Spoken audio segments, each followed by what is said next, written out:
Hello students. Previous lecture में हमने discuss किया था उप्स की कुछ कैरेक्टरिस्टिक्स, जिसमें से हमने देखा था कि उप्स की कैरेक्टरिस्टिक्स कौन कौन सी होती है।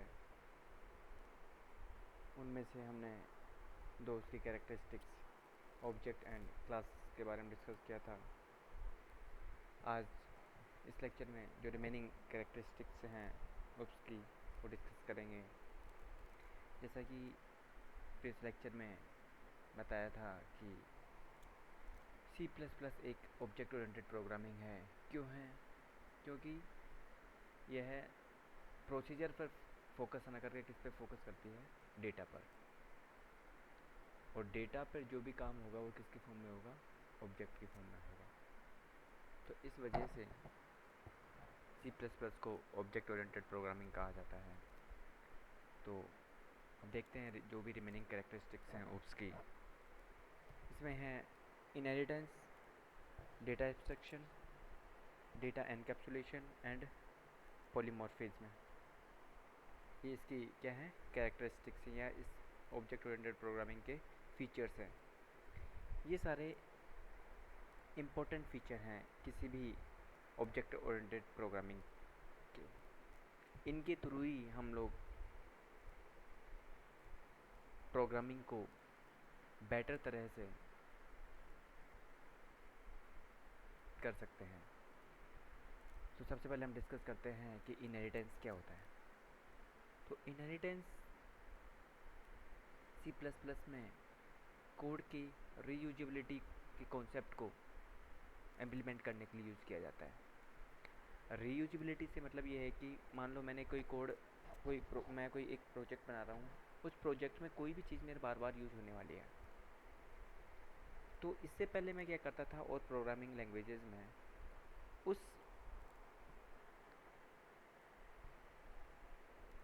कोड को, कोई भी काम बार बार करने के लिए उस कोड को मुझे क्या करना पड़ता था? बार बार लिखना पड़ता था। तो काम को बार बार लिखने की वजह से क्या हो रहा था कि जो मेरा कोड की लाइन ऑफ कोड है वो क्या हो रहा था? इंक्रीज हो रहा था। लाइन ऑफ कोड के इंक्रीज होने की वजह से उसकी एक तो उस प्रोग्राम की या उस प्रोजेक्ट की स्पेस कॉम्प्लेक्सिटी बढ़ रही थी। स्पेस कॉम्प्लेक्सिटी बढ़ रही थी तो उसको एग्जीक्यूट करने में भी टाइम बढ़ेगा। तो एग्जीक्यूशन टाइम बढ़ने की वजह से उसकी टाइम कॉम्प्लेक्सिटी क्या हो रही थी? इंक्रीज हो रही थी। तो उसको रिड्यूस करने के लिए हमने क्या कॉन्सेप्ट ऑब्जेक्ट ओरिएंटेड प्रोग्रामिंग कौन सा कॉन्सेप्ट यूज़ किया? इनहेरिटेंस। इस कॉन्सेप्ट में हम जो एग्जिस्टिंग कोड है उसको वापस से यूज़ करने के लिए कोई भी कोड हमने एक बार लिख दिया, उस कोड को हम क्या कर सकते हैं? वापस लिख सकते हैं। वापस उस कोड को यूज़ कर सकते हैं। तो ये कॉन्सेप्ट था इनहेरिटेंस का। इसमें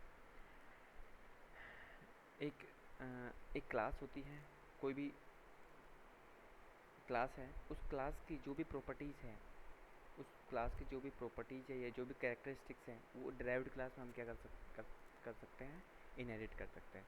इनहेरिट करने की वजह से क्या होगा कि जो कोड मैं एक क्लास में जो लिख दिया तो वो सेम कोड मुझे डिराइव्ड क्लास में लिखने की आवश्यकता नहीं होगी। ठीक है? उससे क्या फ़ायदा होगा कि जो मान लो मुझे कोई दूसरा उस किसी एग्जिस्टिंग कोड में कुछ और ऐड करना है, कोई डिफरेंट टास्क के लिए, तो मुझे सिर्फ वही लाइन ऐड करनी पड़ेगी जो लाइन मुझे नई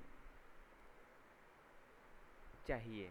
ये नहीं कि मुझे पूरा कंप्लीट कोड लिखना पड़ेगा उस वाले टास्क के लिए। तो ये था इनहेरिटेंस का कॉन्सेप्ट। अब इनहेरिटेंस के कॉन्सेप्ट में क्या होता है? कुछ टाइप्स थे इनहेरिटेंस के, जैसे single level inheritance, multi level inheritance, multiple inheritance, hierarchical inheritance और हाइब्रिड इनहेरिटेंस। ये सारे जो इनहेरिटेंस का जो चैप्टर है हम ये सभी वन बाई वन क्या करेंगे?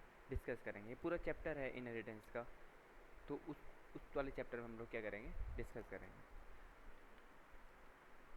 अब नेक्स्ट इसकी जो कैरेक्टरिस्टिक्स आती है वो है डेटा एब्स्ट्रैक्शन। अब डेटा एब्स्ट्रैक्शन क्या होता है? हम बात करते हैं डेटा एब्स्ट्रैक्शन जो है ऑब्जेक्ट ओरिएंटेड प्रोग्रामिंग है इंफॉर्मेशन हाइडिंग का जो कॉन्सेप्ट है उसको क्या करता है, प्रोवाइड करता है। अब डेटा एब्स्ट्रैक्शन में क्या होता है कि जो भी एसेंशियल इन्फॉर्मेशन है वही यूजर को क्या होती हैं, विजिबल होती हैं। जो भी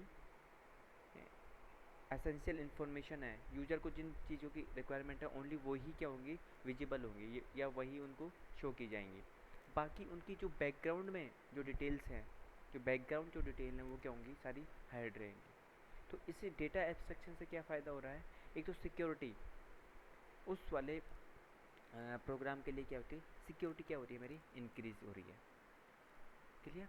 जैसे हम लोग बात करते हैं, हम एटीएम मशीन पे जाते हैं, एटीएम मशीन पे हम लोग हमारा कार्ड को इंसर्ट करते हैं। कार्ड को इंसर्ट करने के बाद जो भी हमारा पिन कोड डालते हैं, पिन कोड डालने के बाद हम कितना अमाउंट हमें विड्रॉ करना है या बैलेंस चेक करना है, ये सारी चीज़ें हम उसमें करते हैं।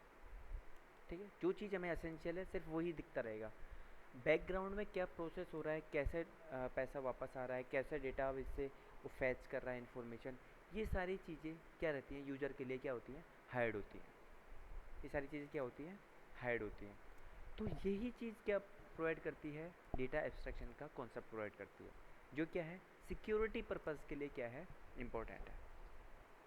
तो डेटा एब्स्ट्रैक्शन मेनली हमें क्या याद रखना है, जो यूजर के लिए एसेंशियल चीज़ें हैं सिर्फ वही विजिबल हो, बाकी उसके बैकग्राउंड में क्या प्रोसेस हो रहा है, कैसे काम हो रहा है, ये सारी चीज़ें यूजर के लिए क्या रहेंगी, हाइड रहेंगी।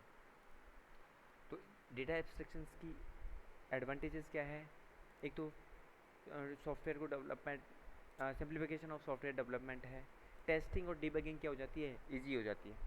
टेस्टिंग और डिबगिंग क्या हो जाती है, ईजी होती है। डिबगिंग का मतलब होता है कि एरर को फाइंड करना, जिस प्रोग्राम में एरर है, और उसको करेक्ट करना, ये क्या कहलाती है, डिबगिंग। और रीयूजेबिलिटी, सिक्योरिटी मेन इसका एडवांटेज है डेटा एब्स्ट्रैक्शन का, सिक्योरिटी। लास्ट है modification to the representation of a data. Clear, ये कुछ एडवांटेज थी डेटा एब्स्ट्रैक्शन की। नेक्स्ट हमारा कैरेक्टरिस्टिक्स हैं ऑब्जेक्ट ओरिएंटेड प्रोग्रामिंग की, वो है डेटा एनकैप्सुलेशन। अब डेटा एनकैप्सुलेशन क्या होता है, ऑब्जेक्ट ओरिएंटेड प्रोग्रामिंग में हम डेटा और फंक्शन, जो भी डेटा फंक्शन या मेथड, उन सबको क्या कर सकते हैं, क्या क्या करते हैं, एक साथ बाइंड करके रखते हैं। डेटा और फंक्शन को हम क्या रखते हैं, एक साथ रखते हैं। तो ये जो डेटा और फंक्शन को जो बाइंड करने का जो प्रोसेस है वो क्या कहलाता है, एनकैप्सुलेशन कहलाता है। और डेटा और फंक्शन किसकी फॉर्म कहाँ बाइंड होते हैं, क्लास के अंदर। ठीक है, क्लास के अंदर हम डेटा और फंक्शन क्या करके रखते हैं, बाइंड करके रखते हैं। क्लियर। जो भी हमारा काम होगा ऑब्जेक्ट ओरिएंटेड प्रोग्रामिंग में, वो किस पे होगा, डेटा के ऊपर होगा। ये क्या कॉन्सेप्ट है, डेटा एनकैप्सुलेशन। अब मेरा लास्ट जो ऑब्जेक्ट ओरिएंटेड प्रोग्रामिंग की कैरेक्टरिस्टिक्स है वो है पॉलीमॉर्फिज्म। पॉली मतलब होता है मैनी, और मॉर्फिज्म मतलब होता है मीनिंग। एक चीज़ की मतलब बहुत सारी मीनिंग, इस तरह हम इसको बोल सकते हैं। तो ऑब्जेक्ट ओरिएंटेड प्रोग्रामिंग में यह क्या प्रोवाइड करता है कि मान लो मुझे कोई 2 नंबर का एडिशन करना है, कहीं पे 2 नंबर का एडिशन करना है, कहीं पे 3 का करना है, कहीं पे 4 का करना है। तो ये एडिशन का काम जो है वो यूजर को बार बार करना पड़ रहा है किसी प्रोजेक्ट में, मान लो। अब उस काम को करने के लिए यदि मैं, एक तरीका है कि मैं मेथड बनाऊँ अलग अलग सभी चारों कामों के लिए, और एक, अब चारों काम तो एक ही एडिशन का, लेकिन क्या डिफरेंट क्या है, उनके आर्ग्यूमेंट्स डिफरेंट है। भाई कहीं पे 2 ऐड करने, कहीं पे 3, कहीं पे 4, 5 एडिशन करना है। लेकिन पॉलीमॉर्फिज्म क्या बताता, क्या कॉन्सेप्ट देता है कि आप उस मेथड को एक बार ही लिखो, एक नेम से एक मेथड बनाओ, लेकिन उसके जो पैरामीटर्स हैं या जो आर्ग्यूमेंट्स हैं वो आप डिफरेंट डिफरेंट कर दो उसके रिक्वायरमेंट के अकॉर्डिंग। उसके रिक्वायरमेंट के अकॉर्डिंग फिर यदि 2 का सम करना है तो 2 आर्गूमेंट पास करो, 3 का सम करना है तो 3 आर्गूमेंट पास करो। तो ये क्या, इससे क्या हो रहा है, मेरा कोड क्या हो रहा है, रिड्यूस हो रहा है। तो ये क्या फंक्शन प्रोवाइड करता है कि किसी भी ऑब्जेक्ट की डिफरेंट टाइप ऑफ रेस्पॉन्स को कैसे मुझे देना है, वो कॉन्सेप्ट प्रोवाइड करता है मेरा पॉलीमॉर्फिज्म। अब पॉलीमॉर्फिज्म हम आगे जो नेक्स्ट चैप्टर होगा उसके अंदर डिस्कस करेंगे। नेक्स्ट चैप्टर्स में वो एक पूरा चैप्टर है पॉलीमॉर्फिज्म, उसमें हम देखेंगे कि वर्चुअल फंक्शन क्या होता है, ऑपरेटर ओवरलोडिंग। ऑपरेटर ओवरलोडिंग कौन सा क्या किस टाइप का पॉलीमॉर्फिज्म है, कंपाइल टाइम पॉलीमॉर्फिज्म है। फंक्शन ओवरलोडिंग, ये सारे क्या हैं, कंपाइल टाइप पॉलीमॉर्फिज्म। जो रन टाइम पॉलीमॉर्फिज्म है वो हैं अपने फंक्शन को ओवरराइड करने के जो कॉन्सेप्ट्स हैं, वो सारे हम डिस्कस करेंगे जो जब हम पर्टिकुलर चैप्टर पढ़ेंगे पॉलीमॉर्फिज्म। ये कुछ कैरेक्टरिस्टिक्स थी ऑब्जेक्ट ओरिएंटेड प्रोग्रामिंग की।